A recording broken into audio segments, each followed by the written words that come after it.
All right, we know it's been what, week and a half since we've done our NBA first round previews, and we got the Nets and Bucks. They've already advanced to the second round. That's going to be a heck of a Eastern Conference semifinals. But we still got six first round series that have yet to be decided. The Suns and Lakers, and they're at 3-2. Suns leading that series. Denver also took a 3-2 series lead last night over the Portland Trailblazers.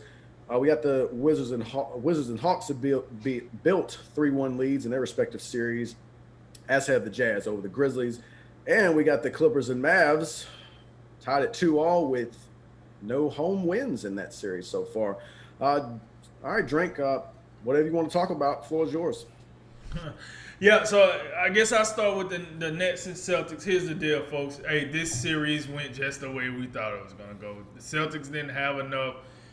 The big three, I mean, these dudes averaging like 70 points a game between the three, 80 points a game. Like, we knew it wasn't much to take from that series. We'll see what we get from the Nets in the next round. But I think that series went the way. I don't remember exactly how we did the predictions, but I don't think neither one of us gave the Celtics no more than about 4 or 5 games. I believe, When Jalen, yeah, you had, I believe, if my memory serves me correctly, you had Boston winning the game. You had it in five. I had a clean okay, sweep. So, all right, yeah. So we know with no Jalen Brown, you trade away Tice. We just knew what time it was. The Bucks, and here's the deal. I said this. This I do remember in this series. I had a feeling that this was going to be a totally different series from last year, and mainly because like I'm a firm believer. Listen, did the Heat deserve to be in the NBA Finals last year? Yes, but you would be a fool to say that they didn't benefit from their surroundings. That AAU setup in Disney World that was down there, that helped them. I'm sorry. When you had a team as young as they were, that quiet arena, that is stuff that they're used to playing when they grow up. And they benefited from that. Jimmy Butler knew it. I knew it. The guy that was at the corner selling coffee at Disney World knew it. And now, come this season, when you got to play, when you got to do the real playoff format, you have to travel if you're the lower seed for the first 2 games. You had to deal with the fans. You got to deal with the logistics. You got was it Tyler Hero? He might have something going on at home, but he can't be at home because he's in Milwaukee getting his butt kicked. You got Kendrick Nunn. Hey, maybe he at this time of year he's usually used to doing something else. But what do you know? You over here in Milwaukee getting his business from Drew Holiday. So listen, it happened. We seen it kind of coming. So those 2 games went as status quo. Now let's talk about some games that didn't go status quo. This next game, the Hawks versus the Knicks, this was my series of the conference, I thought, in the first round. I thought this series was going to be closer, which, listen, when you watch the games, it's not like the games are lopsided. But I did say this. The Hawks was going to have a advantage on the offensive side, and the Knicks was going to have it on the defensive side. I picked the Knicks to win in 7, saying, hey, defense travel, that's what should get it done at the end of the day. Boy, was I wrong. Because I did not know that they was going to play defense without Julius Randle even coming out the locker room. I don't know what he got going on. I don't know what RJ Barrett got going on. We need to look at that trophy. That most improved trophy. We open an investigation. We need to look at that. I don't know what is going on with those two, but Julius Randle, you got to play better. Trae Young is playing out of his mind. This series is going to make Trae Young a star because he is head and shoulders the best player in this series. And then I think the second best is like Derrick Rose, which is crazy. But with him dominating the series like he is for both teams pretty much, once he wins this, if he wins this series, no matter who he play in the next round, we're going to put more respect on Trae Young name, just as well as we're doing with Luka. But Trae Young would, at least he would get to say, hey, I won a playoff series.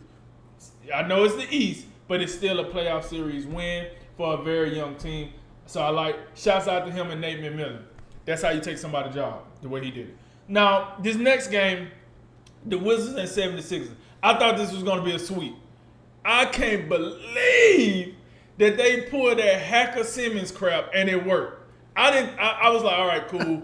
He'll shoot some free throws, whatever. But eventually he's gonna make enough where they go away from it. And I'll be darned. He out here making Shaq look like Steph Curry. I'm like, come on, man. What we doing here? What? Come on. So that series is 3-1. No Joel Embiid. The Wizards might mess around and win another one. That one look like it got the possibility of going 6. Just off the whim of no Joel Embiid. Ben Simmons have made it clear he ain't interested in shooting threes or free throws, so you take that as what it's worth. And listen, Westbrook, you know, we're talking about him for other things other than what he's doing on the court. I thought he played a fantastic game in their last game. I'm wondering if he can do it again without the popcorn and without the distractions. But, you know, just the fact that the Wizards are still alive in that series blows my mind. Let's see what the 76ers do tonight. But without Joel Embiid, I wouldn't be surprised if the Wizards win again tonight. Suns and Lakers, here's the deal, man. I told you about this. It's funny. After game 1, the narrative was, well, Chris Paul hurt. So the Lakers when they went up 2-1, it's over with. Lakers gonna close the casket on them, baby. Gas up the jet. Now here we are, game 6. And it's the other way around. The Suns gonna close the casket on them. LeBron can't handle this smoke no more. Charles Barkley called AD street clothes AD. Because every time I see him, he in street clothes. The dude barely have his jersey on. You know, and you know, I'm not against that, Charles. I'm not. AD stay hurt way too much for me. So that series seemed to be over. You know, shout out to Devin Booker and Chris Paul. They doing their thing, man. And DeAndre Ayton, okay. I'm just saying, hey, that man out there earning his money. I really like what Phoenix doing, but the Bucks gonna stop in the second round. And then, okay, Nuggets and Blazers. This was my game of the Western Conference first round. I thought, well, not game, but the series. And I think the series have lived up to it. I know most people seen what happened last night. David Leonard come out here dropping, you know, the double nickel and still lost. Unfortunately. Do CJ McCullough still play for the Blazers? Yeah. Your boy Nurkic still there? Oh yeah, you know Nurkic is there. Carmelo still there? He is. Terry Stotts still coaching? He is. I seriously, I was just wondering if anybody was going to help Damian Lillard last night. Anybody? Predominantly CJ McCullough. Predominantly, because that's what you supposed to be the Robin, but instead you looking like an extra in a movie that we haven't even seen yet. That's how disappeared you was. Like, I don't know what CJ McCullough was doing. That wasn't it.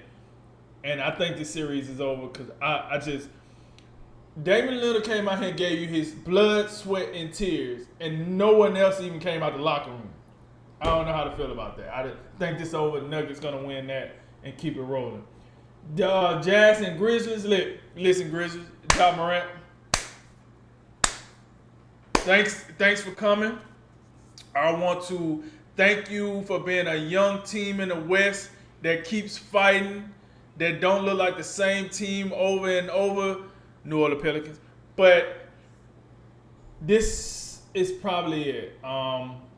This Utah Jazz team with Donovan Mitchell, they some pretty bad boys. I don't think you're gonna have enough in the tank to, you know.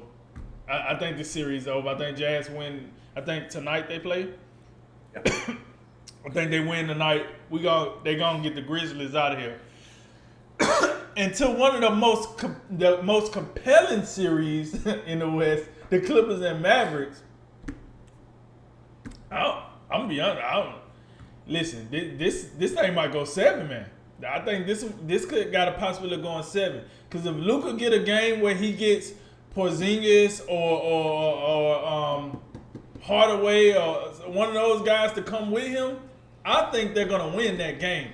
I also think the Clippers definitely got enough to win another game. I think this goes 7. we'll figure it out in LA. But yeah, man. Overall, my biggest takeaway is this. I think we talked about this. The top 3 teams in the East and then the rest of the East, we seen 2 of those 3 teams take care of business. The third one got a chance to take care of business tonight. And then we talked about the West. Remember we said the West, the best thing about the West right now is the play-in game. Because it was so, like, jumbled up in the West. And we seeing it play out. Clippers and Mavericks, we might get 7 now. The Jazz look like they're good. But overall, man, I think most of these series are going the way we thought they was going to go. If you want to say that the Clippers and Mavericks is a surprise, that's probably your most surprising due to the Lakers' injury history. But, yeah, man, that's my takeaway for the first round right now. Yeah, in case anyone's keeping score at home, might not be. I think we're on track to. It looks like we're going to go even. I think we agreed in 6 out of 8. We had the Nets, Bucks, 76ers, Jazz. I think we both had the Clippers winning that series. We both had the Lakers as well. It looks like that may be in trouble. But the 2 that we disagreed on, you had the Nuggets, I had the Blazers. You got the upper hand in that one. And then I had the Hawks, you had the Knicks. Hawks with a great chance to take care of business in that one. So could pull out even at what, 5-3, 5-3, 6-2, something about there. So pretty good job by us. Not to pat ourselves on the back, but we do good. We do good work. But I want to say I didn't see it. We got one sweep, and I didn't see it from there. The Bucks meaning absolute business. I did say. Something told me that the Bucks being in the 3 seed felt like a real nice place to be. And it served them well in the first round, flying a little bit under the radar. And I think, Chris, it's going to come down to, can Giannis get some consistent help? He got a lot of help in this series. Chris Middleton started off hitting the game winner in game 1, and then Milwaukee just took him to the woodshed, games 2, 3, and 4. Drew Holiday was really good. Brook Lopez had some good moments. Moving forward, the Dante DiVincenzo injury is that's going to test their depth a little bit. He's in the starting lineup and he plays really good defense. So we'll see how that affects them moving forward. But they deserve a lot of credit because Miami took it to them last year in the semifinals, gentleman's sweep, and they turned it around on Miami this year and pretty much the same Miami team. So I think they deserve a lot of credit for that. We were talking about, Milwaukee goes home in the first round. That's 3 straight years you've regressed. Nobody's going to be pleased with that. And that Nets Bucks series is going to be absolutely fantastic coming up. But I think the other big story coming out of this first round right now is what's going on with Phoenix, the Suns and the Lakers. As I said, before the playoffs started, the Lakers, there's a lot of different things that can happen to the Lakers. We could see them back in the finals if they healthy, or they could go home very quickly, and they're on the brink of it right now. I think you'd agree with me that Anthony Davis at this point is a bigger key to their success than LeBron James. They need Anthony Davis game in, game out to deliver the goods. Because I just don't think at this point, I don't think it's quite fair for LeBron to be relied on to carry you over the course of a series. I think in an individual game, he can get it done for you, but it's just one of those things where I think age, time, attrition, they're all catching up to him. And I think, and to your point, I think these was the moments where LeBron said, "Hey, I'm gonna pass the keys over to AD," but he ain't there to get the keys. So it's a problem in the communication. So I definitely agree with that. And also, in regards to that series last night, LeBron walked off the floor last night with 5 minutes to go, and it was not. He had to start his treatment. It was. He had to start his treatment. I don't think it was. I don't think maybe he won't start treatment early, but I don't think he was. It looked like he was walking pretty good to where he probably could have sat through the final 5 minutes of that. I think that's something that we got to call him out on that. I don't see people getting away with that. I think you got to sit there and until and this is something that I think he's done a few times in the past. Yeah. I just don't think that's acceptable for the face of your team, the face of your franchise, and really he's been the face of the league. We know the game is decided, but nobody else is getting away with that. So that's something that I'm not pleased with, and this is in totality. I don't if the Lakers get eliminated in this series, I don't think it really matters all that much because he's already done what he came to LA to do. He's already brought him a title. But in the interim, like the direct aftermath there's going to be some criticism for this. For the first time losing, if he does get eliminated, first time he's lost the first round series, and not only losing but how you lose. Like that sets the poorest example for everybody. Nobody should walk off the floor before the game, especially 5 minutes, 5 full minutes. Like, well, I'm out, guys. I'll see you in the locker room. I think that's disrespectful to the game. Other than that, the Clippers and Mavs, that's been something to behold.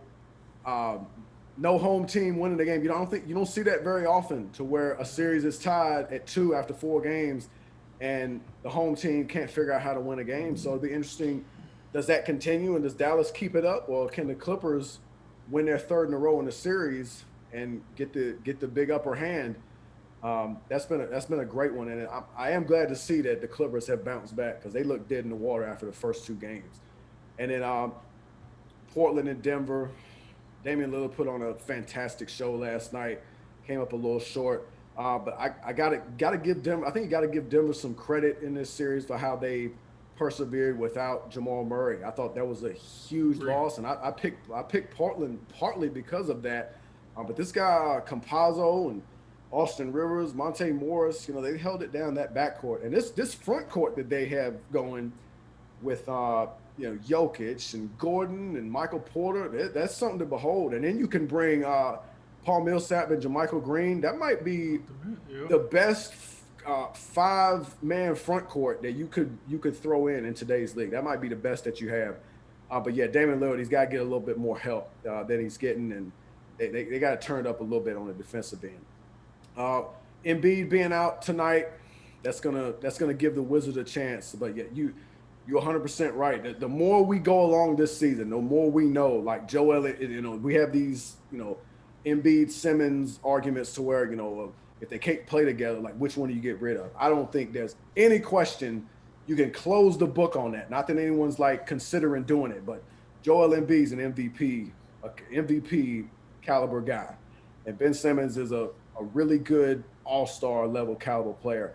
You gotta, and it's not just free throw shooting and 3-point shooting. It is shooting, period. No shooting at all. And what is it? They showed when they started hacking him, the numbers was like, he was like, what, 2 for 14 or something just awful. And that's something when they start hacking people that doesn't normally work in their favor. And it did. Like Washington made it work, and they kept taking advantage and using it all the way up into that 2-minute mark. I thought that's Scott Brooks deserves a little bit of credit for that. I think he does. Yeah, you do. Yeah. But other than that, Hawks, Knicks. I really thought the Knicks' lack of firepower was going to hurt them a little bit in this series, and the whole Julius Randle late in the game. I feel like moving forward, the Knicks they're going to need a little bit. They're going to need a little bit more help in the backcourt to get their offense going from the perimeter, especially in late clock situations. But regardless, I think it's been a pretty entertaining first round so far, and looks like we got quite a few series that got a chance to go the distance. So we'll check back on the action shortly.